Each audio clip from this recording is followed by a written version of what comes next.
여러분들의 삶을 뒤돌아볼 때 제일 힘들었고 제일 아팠고 제일 눈물을 많이 흘리고 고통스러웠었던 그때를 한번 뒤돌아보시기 바랍니다. 그때에 하나님의 도우심이 없었더라면 어떻게 되었을까?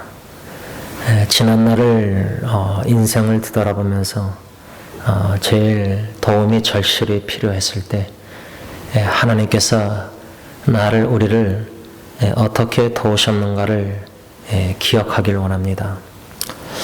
우리가 잘 아는 이사야 41장 10절 두려워하지 말라 내가 너와 함께함이라 놀라지 말라 나는 내 하나님이 됨이라 내가 너를 굳세게 하리라 참으로 너를 도와주리라 참으로 나의 의로운 오른손으로 너를 붙들리라. 과거에 너무나 괴롭고 힘들 때 마음이 무거울 때 지탱할 수 있는 힘조차도 없어서 자포자기 하고 싶을 정도로 마음에 괴로웠을 때가 있었을 것입니다. 그때 참으로 내가 너를 도와주리라 이사야 41장 10절 말씀처럼 하나님이 참으로 우리를 도와주셨고 우리를 붙들어 주셔서 너무나 두렵고 너무나 힘든 때였지만 하나님의 건지심 속에서 무사히 지내고 오늘까지 일어났습니다. 또 이사야 44장 2절 보면 너를 만들고 너를 모태에서부터 지어낸 너를 도와줄 여호와가 이같이 말하노라 나의 종 야곱 내가 택한 여수르나 두려워하지 말라. 이렇게 이사야 선자는 41장 10절과 이사야 44장 2절에서 우리 하나님은 저와 여러분들을 도와주시는 분이시다. 우리를 도와주신 하나님, 참 우리를 도와주신 하나님, 우리를 도와주실 분은 주님밖에 없다. 이 이사야 말씀을 마음에 되새깁니다. 그 이유는 우리 주위에 고통당하는 사랑하는 형제 자매들을 생각할 때 상상이 잘 안 됩니다. 솔직히 우리 각자가 물론 과거에 그만한 고통을 알지라도 어느 정도 우리도 어려움과 고통이 있었지만은 지금은 우리는 그러한 고통을 겪지 않고 있어서 그런지 지금 현재 극심한 어려움과 고통을 당하는 주위에 사랑하는 사람들을 보면 어떻게 하루하루 순간순간을 견뎌낼 수 있을까?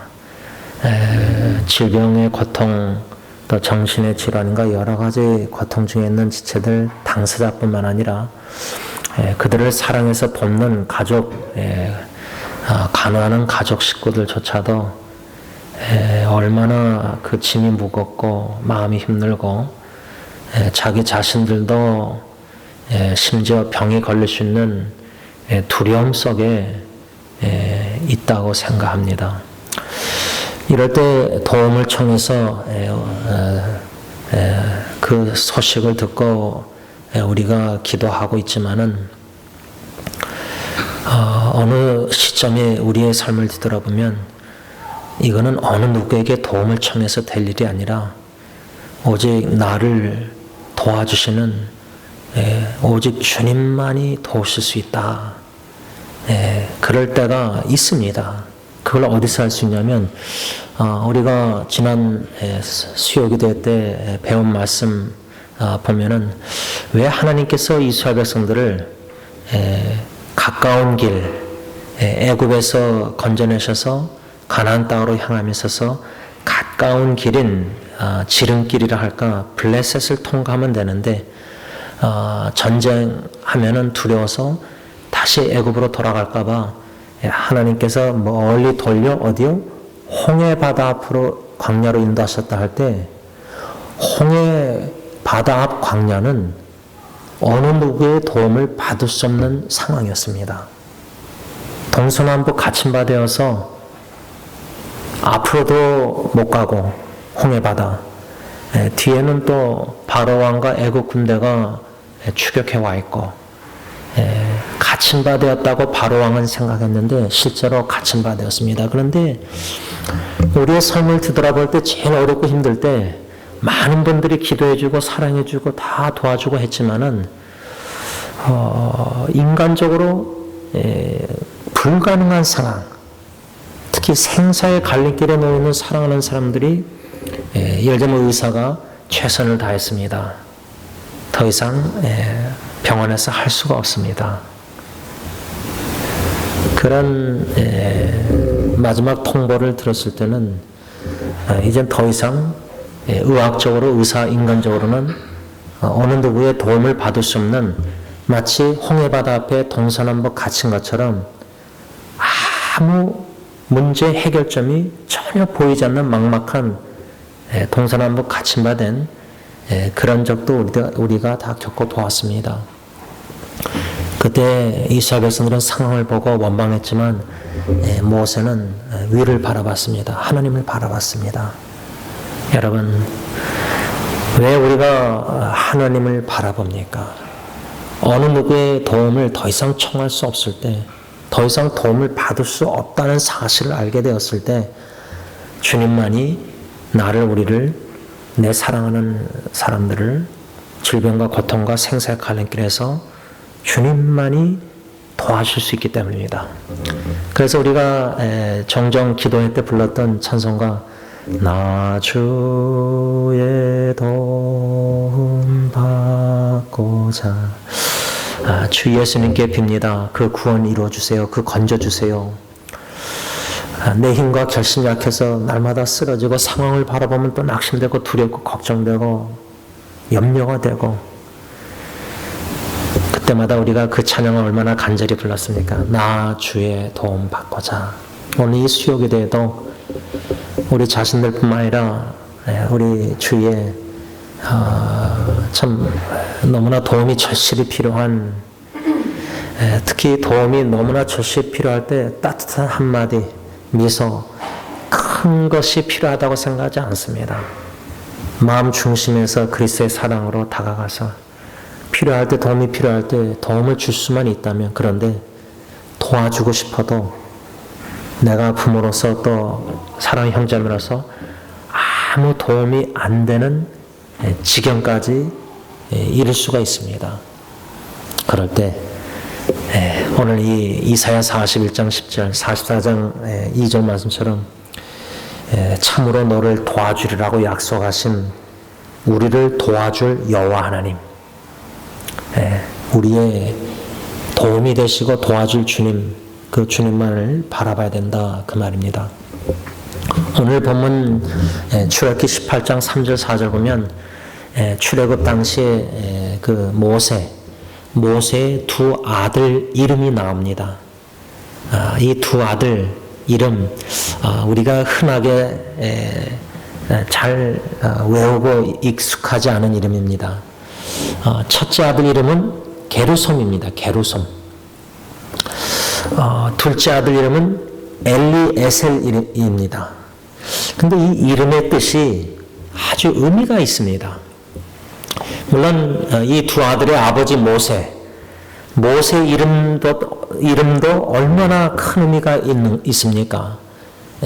바로 공주가 물에서 건져냈을 때 I drew him out of the water.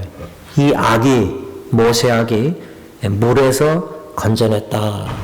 그런 이름의 뜻을 가지고 있는 모세.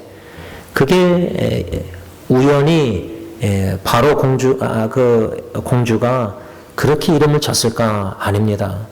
하나님의 주권 속에서 이방인 애굽 공주를 통해서 이름을 모세라고 하나님이 주셨다고 저는 믿습니다. 왜? 그 이름 뜻대로 모세는 하나님의 사명을 받아 부르심을 받아 이스라엘 백성들을 애굽에서 건져냈습니다. 자기 자신이 물에서 건짐받았는데 그래서 이름이 모세인데 하나님이 그 모세의 이름 가진 자를 부르시고 사용하셔서 하나님의 백성을 애굽에서 노예 생활에서 건져내고 구출하는데 도구로 쓰임받았다는 겁니다. 그래서 아버지 모세 이름 그 뜻대로 쓰임받았는데 그가 하나님의 도구로 구원의 도구로 쓰임받는 과정에 건져내고 하나님이 모세를 통해서 출애굽하는 광야에서 두 아들을 낳았는데 이름을 맏아들 게르솜, 둘째 아들은 엘리에셀. 이게 절대 우연이 아니라고 생각합니다. 이 이름의 뜻에 의미가 아주 중요하다고 저는 생각합니다. 그래서 오늘 게르솜과 엘리에셀, 이 모세의 두 아들의 이름, 특별히 엘리에셀에 대해서 생각하려고 하는데, 먼저 모세의 첫째 아들 게르솜, 오늘 본문 출애굽기 18장 3절 보면 그의 두 아들을 데리고 왔으니 그 하나의 이름은 게르솜이라. 그 다음에 성경에 뭐라고 쓰냐면 이는 이것은 게르솜이라는 모세 첫째 아들의 이름의 뜻을 가르쳐주고 소개하는 구절입니다. 이는 모세가 이르기를 뭐라고 했죠? 내가 이방에서 나그네가 되었다 하며, 모세가 첫째 아들 이름을 게르솜이라 이렇게 진 이유가 그 뜻이 뭐냐면 거기 나그네됨 또는 이방에서 객이 되었다 이런 뜻입니다.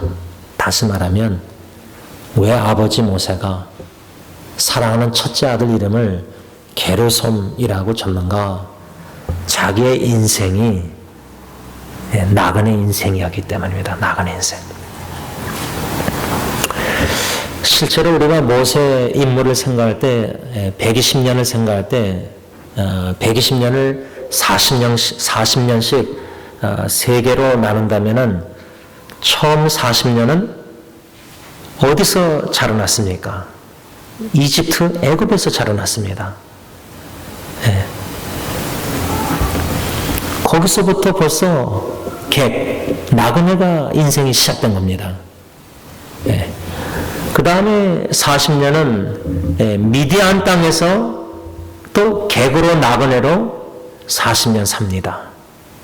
그러다가 모세 나이 80세에 하나님께서 부르셔서 이스라엘 백성들을 광야로 인도할 때 40년 동안 광야에 살다가 광야에서 죽습니다.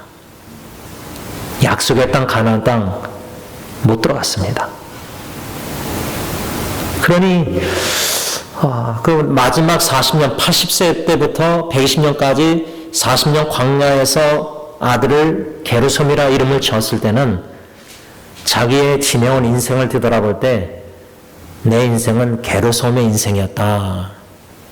나그네 인생이었다. 그 말입니다. 그 고백입니다.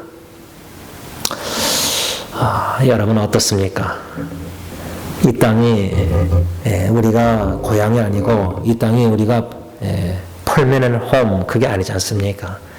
잠시 왔다가 떠나는 헤어지는 인생길, 우리가 빈손으로 왔다가 빈손으로 가는 인생길, 이 땅은 나그네의 길입니다. 히브리서 11장 믿음의 장을 보면 그래서 믿음의 조상들이 더 나은 본향 바라봤다고 하지 않습니까? 뒤돌아보지 않았다고 하지 않았습니까? 그래서 고안대길 전선이나 우리 많은 기독교인들이 사랑하고 좋아했던 또 좋아하는 찬송가 저 높은 곳을 향하여 날마다 나아가고 있지 않습니까? 첫 번째로 모세 맏아들 게르솜 나그네, 이것이 바로 우리의 현 주소입니다. 우리는 이 땅에서 나그네 인생을 사는 겁니다. 더 나은 본향을 향해서 우리가 신앙의 믿음의 경주를 하고 있는 것입니다. 마지막 두 번째로 제가 생각하려고 하는 것은 모세의 둘째 아들 엘리에셀 이 이름의 뜻입니다. 오늘 본문 출애굽기 18장 4절 보면 하나의 이름은 엘리에셀이라. 그 다음에 성경이 뭐라고 쓰였죠? 이는 이제 엘리에셀의 이름의 뜻을 설명하고 있습니다. 내 아버지의 하나님이 나를 도우사 바로의 칼에서 구원하셨다 함이더라. 이 말씀 내용을 보면 모세가 이미 하나님께서 사용하셔서 역사하셔서 이스라엘 백성들을 애굽에서 건져내서 광야에 있는 도중에 아들을 낳고 이름을 엘리에셀을 했을 때 그 의미는 무엇이냐? 엘리에셀 이름의 뜻은 나의 하나님은 도우시는 분이시다. 나의 하나님은 도우시는 분이시다. 그 뜻입니다. 여러분들의 하나님은, 저와 여러분들의 하나님은 지난날을 뒤돌아볼 때 지금까지 우리의 30, 40, 60, 70, 80 인생 하나님이 나를 여기까지 도와주신 것을 생각할 때 어떻게 신앙 고백 하나님을 고백합니까? 하나님, 당신은 나의 도우시는 하나님이십니다. 이 엘리에셀, 이 이름을 져줬을 때는 오늘 본문 4절 보면 하나님께서 모세를 도와주셔서 애굽 왕 바로의 칼에서 구원하셨다 함이더라. 모세는 엘리에셀이라고 이름을 져줬을 때는 애굽 왕 바로에게서 그 칼에서 하나님이 도와주셔서 자기를 건져주신 그것을 지금 특별히 스페시피컬리 기억하고 이름을 엘리에셀이라 졌다 그 말입니다. 그런데 그 애굽에서 바로 왕에게서 건져줬을 때에 구원해 주셨을 때 하나님의 도우심을 생각하고 이름을 엘리에셀이라고 둘째로 졌지만은 모세의 인생을 삶을 뒤돌아보면 이 광야 40년 과정에서 이 이름을 져줬는데 그의 인생을 뒤돌아보면 하나님이 얼마나 모세를 많이 도와주셨습니까? 여러분, 광야에서 특별히 이스라엘 백성들이 원망하고 불평하고 홍해 바다 앞에서 왜 하나님이 가까운 길 블레셋 땅으로 인도 안 하시고 왜 멀리 돌려서 홍해 광야길로 인도하셔서 거기 갇힌 바 되어서 홍해 바다 앞에서 진퇴양난 속에서 이스라엘 백성들이 그렇게 원망하는데 하나님이 어떻게 도와주셨습니까?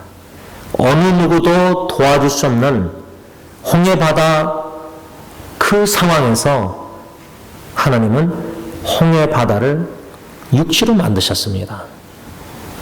어느 누가 그런 위기 상황에서 그런 기적을 이룰 수 있습니까? 아무도 없습니다.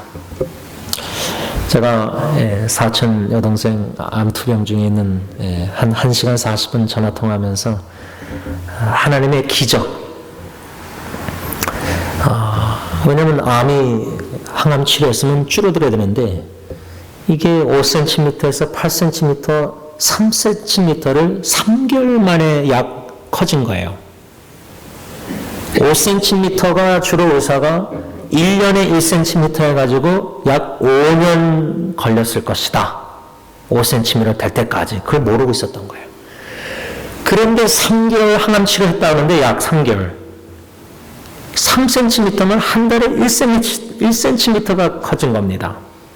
1년에 1cm가 돼야 되는데 항암 치료 받으면서 한 달에 1cm가 커졌다.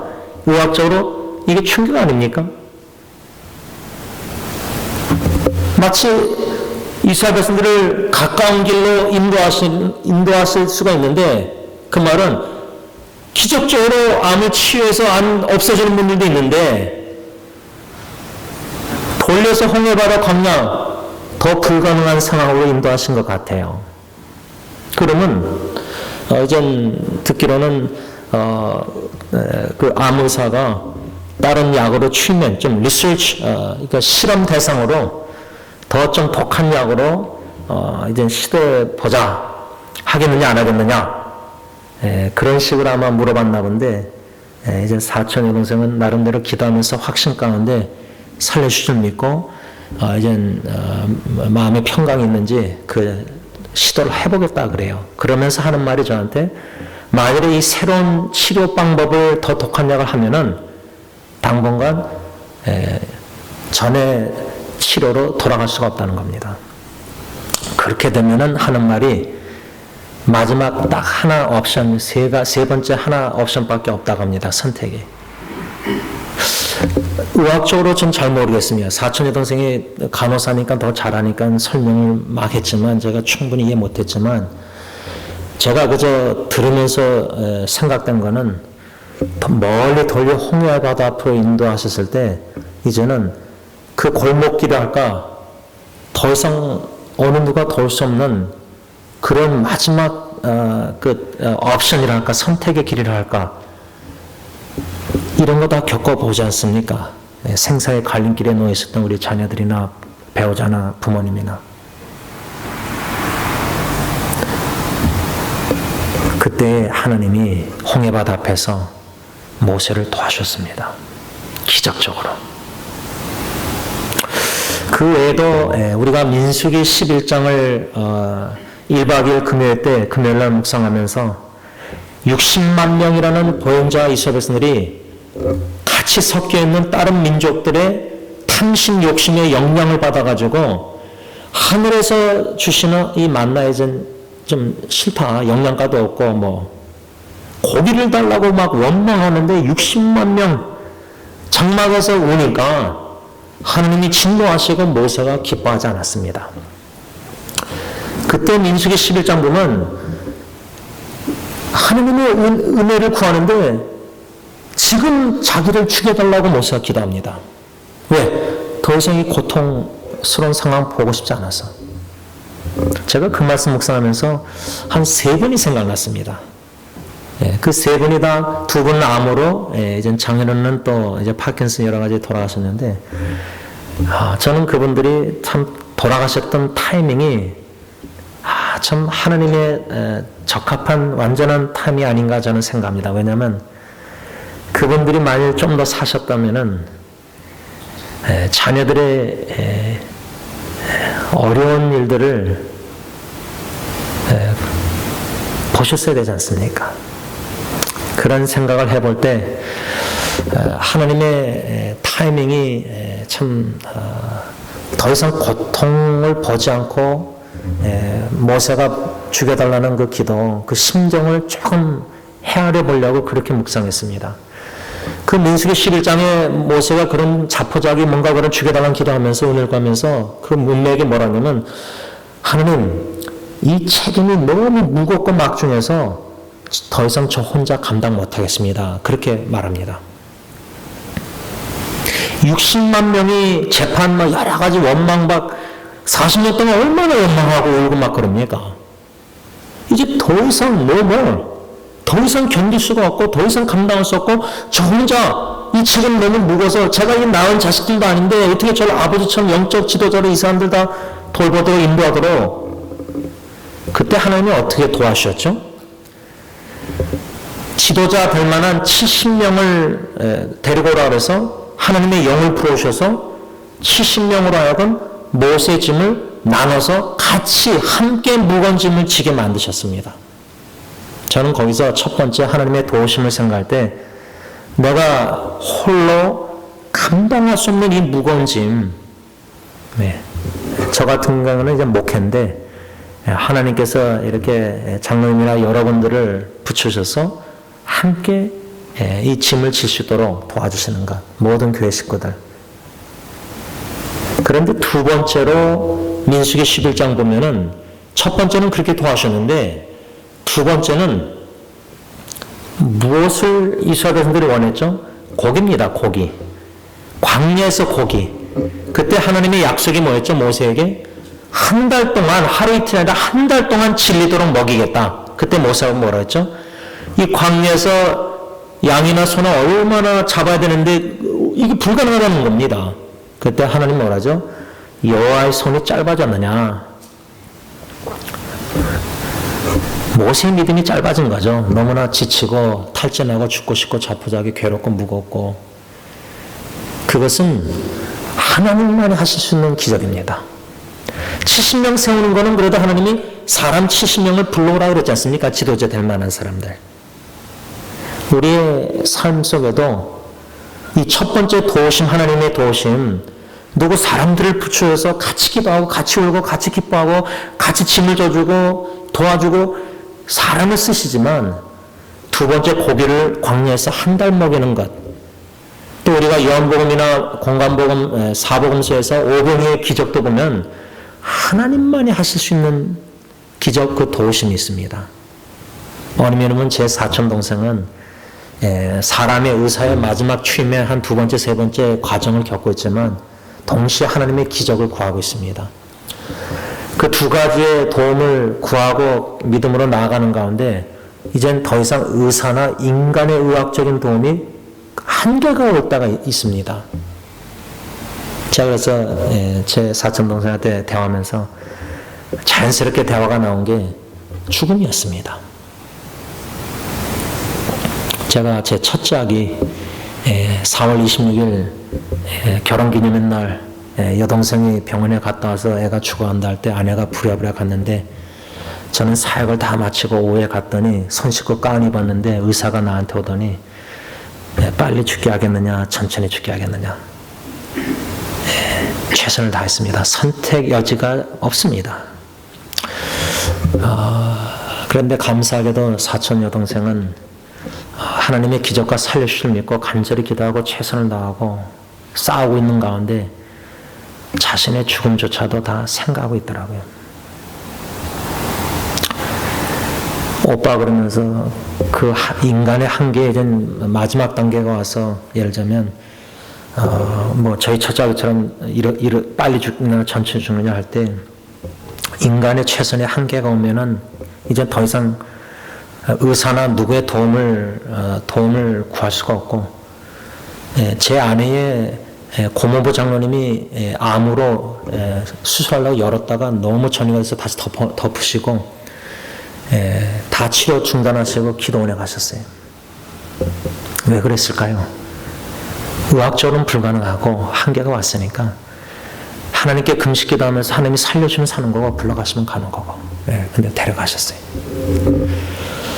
여러분, 이러한 생사의 갈림길에서 의학적으로 인간의 한계에 최선을 다했다는 이제 퇴원하셔야 됩니다. 집에서 이제 편히 호스피스에서 떠나시는 마지막 순간, 그럴 때는 어느 누구의 의사나 의학 모든 거 다 끊겼습니다. 소망이 도와줄 인간적인 도움이. 홍해바다 앞에서는 아무 누구도 도울 수가 없었습니다. 고기를 한 달 동안 광야에서 이삭에서 먹이는 거 어느 누구도 할 수 없습니다. 그럴 때 엘리에셀, 나의 하나님은 나를 도우시는 분. 그래서 모세가 이 이름 둘째 아들 엘리에셀이라 졌다고 저는 생각합니다. 말씀을 정리하면서 여러분, 엘리에셀, 이 히브리어니까 좀 어렵지만 엘리에셀, 이 모세의 둘째 아들 이름 생각할 때 에벤에셀 생각나지 않습니까? 사무엘상에 나와 있는 에벤에셀, 하나님이 여기까지 나를 도와셨다. 에벤에셀, 엘리에셀, 에셀은 똑같잖아요. 엘리야는 하나님 아닙니까? 엘리에셀, 모세 둘째 아들 이름은 하나님이 나를 도와주시는 분이다. 에벤에셀은 여기까지 나를 도와셨다. 이 두 엘리에셀, 에벤에셀은 단어가 저뿐만 아니라 여러분들의 지금까지의 인생을 요약한다고 저는 생각합니다. 엘리에셀, 나를 도와주시는 분 하나님께서, 에벤에셀, 나를 40, 60, 70, 80 지금까지 인생을 도와주셨습니다. 라는 신앙 고백입니다. 이 엘리에셀 하나님, 에벤에셀의 하나님, 그 하나님을 찬양하고 그 하나님께 간절히 도움을 청하는 기도의 시간을 갖기를 원합니다. 아멘.